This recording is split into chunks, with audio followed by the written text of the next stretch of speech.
Hello, my name is Andrew, and I'm doing my video project for mass communications. And the topic that I chose was how to properly use social issues in TV. And so, the first thing I want to start with is just a general overview about what social issues I'm talking about, like feminism, LGBTQ plus issues, um, racism, et cetera, et cetera. And we'll start with the way that some places do it right and how I think that it should be done right, which is you want to show, you don't want to tell whenever you're doing this kind of stuff. So one example that I can think of is in a TV show called Avatar: The Last Airbender.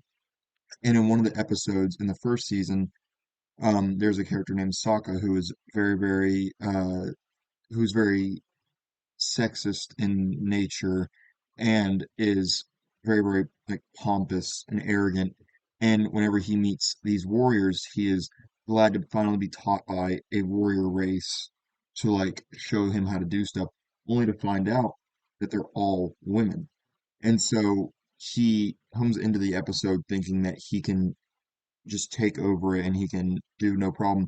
And through showing, you see that Sokka still has much to learn and he's still not a great warrior yet, and also shows that the capable female warriors are in the universe. It's not something that's ignored, it's something that's there, it's present, and it doesn't have to show it's like it doesn't have to tell you that to your face. It doesn't tell you that they're great warriors, it doesn't tell you that women are great warriors. It shows you that they are.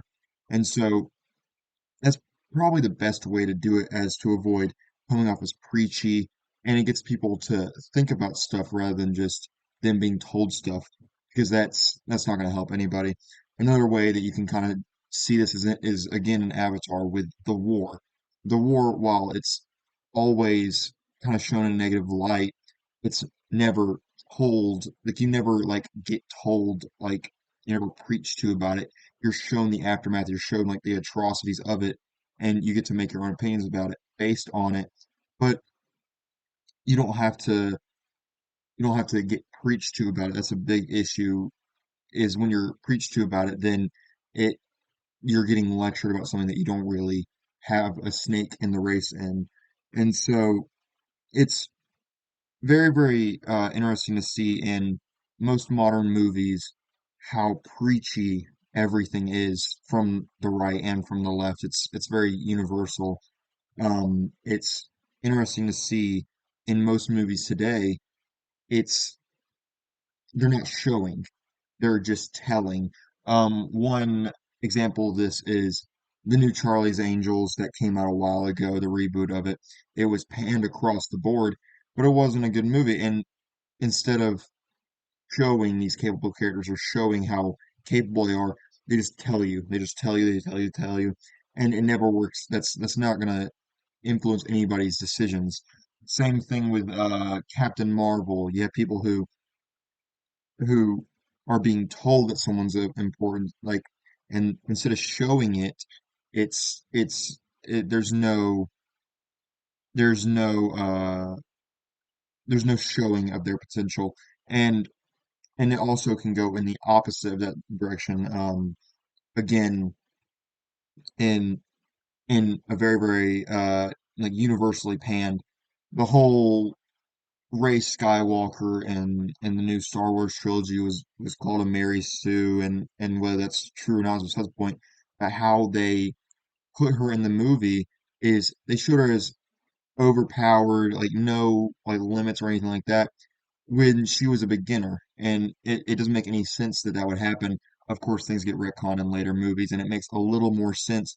But in the beginning, it doesn't make any sense why she should be that good. She's beating Sith Lords without like any any practice or training. It doesn't make any sense to the viewer, and it just comes off as pandering, or just showing off to crowds that like it doesn't make an interesting movie. And again, that's where Avatar: Last Airbender comes in. You have capable characters who aren't preachy. That's very key. That's a very huge thing. You have characters like Toph, who is a blind earthbender, who, even though she's blind, she can still see through the vibrations in the ground. And then they make jokes about it. It's still shown that she's very, very capable. She is probably is the best of that earthbender archetype that we've ever seen. And so it just goes to show you that you don't need to have those kind of characters like told to you that they're great, or you don't have to show that they're flawless because she still had her flaws, which is she couldn't see, but she didn't let that define her.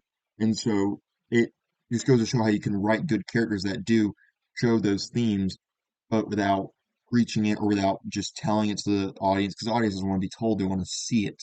You want to make that kind of connection for yourself. Also with regards to LGBTQ, um, as much as Avatar: Legend of Korra is a bad show towards the end of the runtime for its own reasons, it handled that relationship at the end between Korra and the Sami, two female characters, rather well, which is not preaching but showing it and not having and not preaching to the audience about it. And it's not something that is shoved in your face. It's something that's there and you can see it, but it's not something that you have to look at constantly. And not that you shouldn't want to look at it, but more so that it's not shoved down your throat the entire time and you don't have to just listen to it and listen to it, see how et cetera, et cetera. Another version is with race and stuff like that. There is again an Avatar who does it so well has an episode where uh this guy has to go to another part of the nation and he gets judged and it's showing again it's showing it's there's multiple times where characters can't do certain stuff because they'll be treated differently because of their nationality. That's not right, and it shows that that's not right, but because of war that's what they're having to go through again, showing not only racism and the issues of racism but also showing again war and showing the consequences of that, but not forcing you to uh not forcing their opinions on you, but showing that and letting you see it and not having to be told it. That's very, very important. And so I'll end it off with just in the future, what we should strive for is to not uh to not force opinions with words necessarily, but show it as it is and show the female characters being competent but also not being afraid to show their flaws at the same time. That's what makes characters characters. And so yeah, and again racism, like showing it but not having to like force saying it. So that's my opinion on it. And so hope you enjoyed.